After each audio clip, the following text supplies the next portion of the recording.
En nuestro proyecto lo que les correspondió fue un filtro activo en paralelo. Mi grupo está conformado por Freddy Quiroga, Darcy Garcés y quienes habla, John Capacho. Para nuestro proyecto vamos a utilizar unos diferentes componentes. Primero se utilizó la herramienta de Simulink para realizar una simulación de nuestro proyecto. Se van a ejecutar unos bloques, como en este caso sería una fuente de alimentación, unas mediciones de nuestra fuente de alimentación de voltaje y de corriente. Vemos que esta va conectada a una carga no lineal que está desbalanceada. Tenemos unas mediciones de nuestra carga no lineal ya conectada a nuestra fuente de alimentación.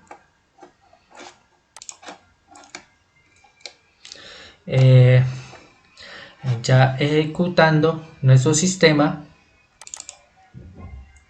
podemos observar que tenemos una fuente, los componentes de la fuente y de la carga no lineal. Observamos que lo de la corriente es la primera imagen que tenemos en la parte superior. Podemos ver que la corriente está desbalanceada. Esta tiene diferentes amplitudes, cada una de nuestras corrientes que tiene esta carga. Vemos que no es constante, no es oscilante. Vemos que el voltaje de esta carga sí tiene una forma senoidal y está desfasada cada una de ellas. Cada una de sus voltajes está desfasado. Podemos ver que nuestra corriente de la fuente de alimentación, esta también se dañó por la conexión de la carga no lineal que tiene una corriente dañina, como así por decirlo, entonces daña nuestra corriente de nuestra fuente de alimentación, pero no lo daña nuestro voltaje de nuestra fuente de alimentación. Para arreglar estos componentes de nuestras corrientes que tienen diferentes amplitudes, diferentes picos, se utiliza un filtro activo en paralelo, que es lo que vamos a hablar a continuación, de los diferentes componentes que se van a utilizar para poder arreglar estas distorsiones de corriente.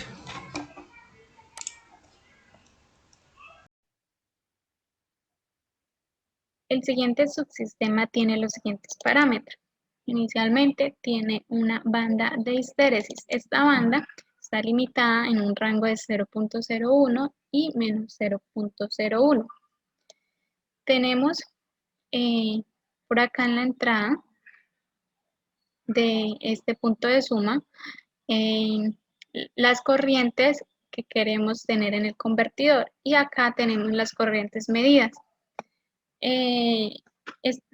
Estos Xcode nos van a permitir visualizar este comportamiento. Entonces, inicialmente, este es el comportamiento de la banda de histéresis. Inicialmente las dos empiezan en 0, luego empiezan a incrementar en el rango de 0. En el rango que le dimos, ¿sí? Entonces, cuando este rango supere ese límite de variación, se va a apagar inmediatamente el sistema. Y así sucesivamente. Mientras se mantenga en el rango, va a estar encendido, y cuando supere o sea inferior a este, pues va a estar apagado. De este sistema de conmutación vamos a obtener 3 señales que van a ir a los interruptores Q1, Q3 y Q5. Cada una de las fases va a tener 2 interruptores en este caso Q1 y Q2. Para tener la señal de Q2, lo que hacemos es tener una negación.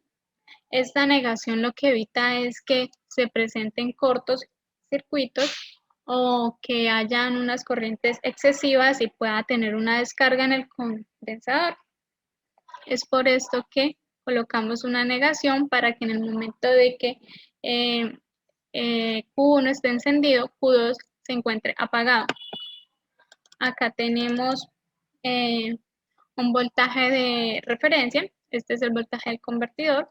Este 80 viene dependiendo de la fuente de alimentación, como tiene 50 voltios, lo multiplicamos por raíz de 2, lo que nos va a dar aproximadamente 70 voltios. Entonces, escogemos un voltaje mayor a este. Seguido tenemos un controlador PI. Este controlador es para mantener el voltaje del convertidor. Y en la salida tenemos las pérdidas de potencia, en este caso son potencias activas. Aquí podemos observar las corrientes del compensador. Gracias a este Scott visualizamos el comportamiento y es de la siguiente manera. Este es el comportamiento de las corrientes compensadas. Este es un filtro en serie en la salida del convertidor. Es un filtro pequeño con los siguientes parámetros. Este filtro es para limitar esos picos de corriente que se puedan presentar en el convertidor. Acá tenemos mediciones de las corrientes y voltajes para así calcular las corrientes instantáneas y determinar la potencia oscilante del sistema y la potencia reactiva de compensación. Acá tenemos la carga no lineal con los siguientes parámetros de 70 ohmios, 0.8 henrios. La siguiente tiene 60 ohmios y 0.8 henrios. Y la última tiene 50 ohmios y 0.9 henrios, para así ver que cumple con los parámetros para hacer una carga desbalanceada, que es la que necesitamos. Como se ha denotado con anterioridad, necesitamos compensar las corrientes irregulares que se presentan en el sistema debido a la carga desbalanceada. Recordemos que para esta compensación, abrir este bloque, tenemos un grupo de bloques constituidos en los que tenemos los siguientes parámetros. Tenemos una corriente de carga, un voltaje de carga, de los cuales obtendremos y calcularemos la potencia instantánea. ¿Cómo logramos esto? Bueno, esto lo logramos por medio de la transformación del sistema de trifásico a bifásico. Por medio de los bloques que tenemos aquí, de la transformada de Clark y de Park, vamos a lograr obtener los parámetros voltaje alfa, corriente beta, voltaje beta y corriente alfa. Y a partir de ellos obtendremos lo que es la corriente no, sino la potencia, tanto activa como reactiva. Aquí muestro a grosso modo el bloque que se utilizó, las funciones matemáticas que se utilizaron para lograr, en este caso, el voltaje alfa, el voltaje beta, como se aprecia, y los operadores para poder llevar a cabo el cálculo de la potencia tanto activa como reactiva. Cabe aclarar que en nuestro caso suministraremos la potencia oscilante activa, lo cual pues obtendremos por medio de un filtrado, como lo vemos aquí.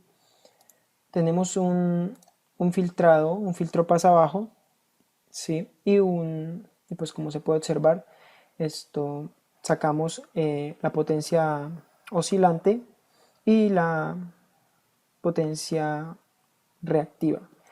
En este scope, como podemos observar, tenemos la potencia activa constante y la potencia oscilante. Vemos que una se sobrepone a la otra, donde estas formas de onda se ven representadas sobre un valor que se supone constante en este rango y se compone pues de esas dos partes en ese parámetro. Después de tener esa potencia, podemos observar la comparación entre la potencia activa oscilante y la potencia reactiva.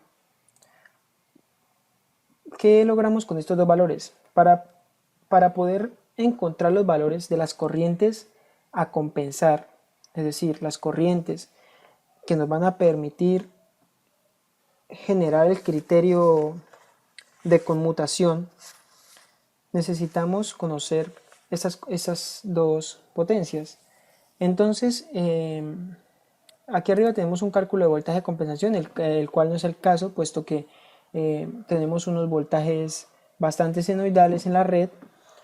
Entonces vamos a observar el cálculo de la corriente de compensación. Este cálculo de corriente de compensación se lleva a cabo por medio de la inversa de Clark, donde pues con los valores que tenemos de beta alfa, de beta y alfa de tanto la corriente como el voltaje y potencia y de las dos potencias, vamos a lograr por medio de estos bloques matemáticos encontrar cada uno de los valores de esas corrientes. Después de hallado esos valores de corrientes, vamos a encontrar que tienen la siguiente forma. Como podemos observar, debido a que es una carga desbalanceada, nos va a generar estas corrientes obviamente bastante distorsionadas, que son las que nos van a permitir la conmutación del convertidor para poder generar las corrientes que compensarán dichos armónicos en la red. Bueno, recordemos que por medio de la banda histerésica lograremos implementar un límite planteado, ¿sí?, con una corriente de referencia y una corriente medida. Ya tenemos nuestras corrientes de compensación. Como se puede observar, todo este fue el proceso desde encontrar, transformar nuestro sistema trifásico a bifásico con unos parámetros de potencia.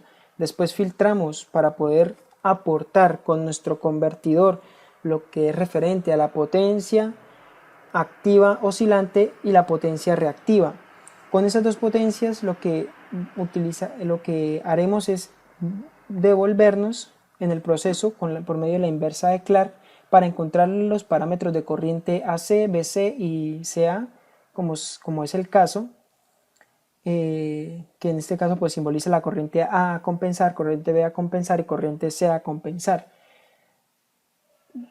Después estos parámetros se dirigen a la parte del filtro activo de potencia, con lo que, pues, como les comentaba, por medio de la banda histerésica, lograremos por medio de estos límites que se han planteado acá, generar los pulsos necesarios para que nuestro convertidor se comporte de la manera adecuada para poder anular las corrientes en nuestra carga y poder así disminuir la cantidad de armónicos presentes y disturbios que pueden generar daños en la red, daños pues bastante considerables. Como podemos observar acá, el comportamiento de esta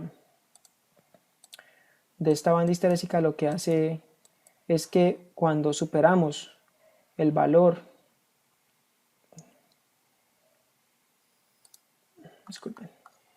cuando superamos el valor de 0.1, aquí, cuando superamos el valor de 0.1 se ejerce un criterio de accionamiento apagando o encendiendo el convertidor, accionando los diferentes conmutadores que hay en nuestro convertidor y así generando la señal de corriente necesaria solicitada para la red. Como podemos observar aquí, es claro el comportamiento de encendido y apagado en cada uno de los tramos dinámicos del comportamiento del convertidor. Y de esta manera se plantea el aspecto de la compensación. Ya para conectar nuestro filtro activo en paralelo y las compensaciones que ya se hablaron con anteriormente. Recordamos cómo nos dio nuestras corrientes, nuestro voltaje de la carga y de nuestra fuente de alimentación. Una comparación ya con esto sin el filtro, y con el filtro se va a hacer una comparación y unas corrientes de un voltaje de nuestro convertidor, como se van a ver. Entonces vamos a conectar nuestras tres líneas, la A, la B y la C.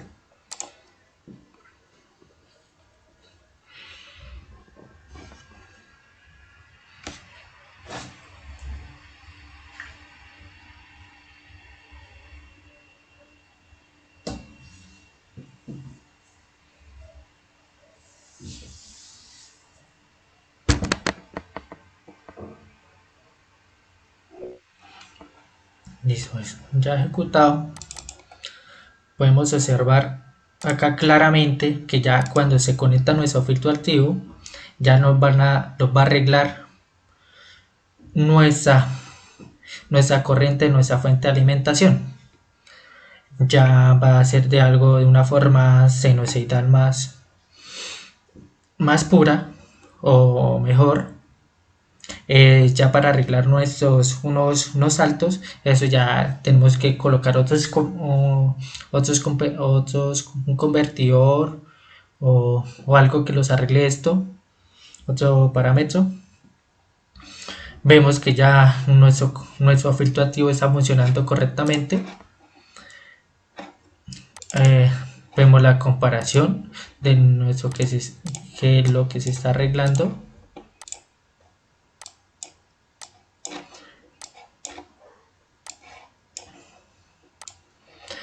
Esto viene del bloque de nuestro filtro activo en paralelo. Viene ya cuando está conectado a nuestros inductores de acople. Vemos la corriente que sale de ellos. Vemos la corriente que tenemos que compensar, que es esta, y ya compensado. Esto ya sería el voltaje de nuestro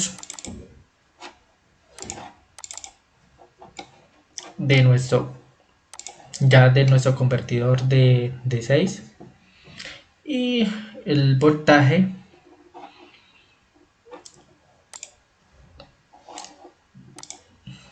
y el voltaje VCC que se encuentra ya antes de llegar a nuestro control PID. Podemos ver la comparación, que cómo está funcionando, y la corriente después de entrar a nuestro convertidor. Vemos que está funcionando claramente súper bien nuestro filtro activo en paralelo.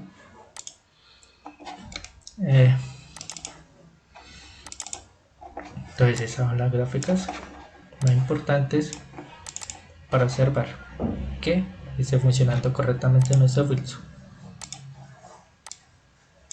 que es de la carga no lineal y ya de nuestra fuente de alimentación. Podemos observar que con la anterior, sin el filtro, eso serían casi iguales. De la primera a la tercera serían muy semejantes. Y lo que queríamos llegar con nuestro filtro activo en paralelo es que fueran sinusoidales, de una forma que se vieran oscilatorios puras.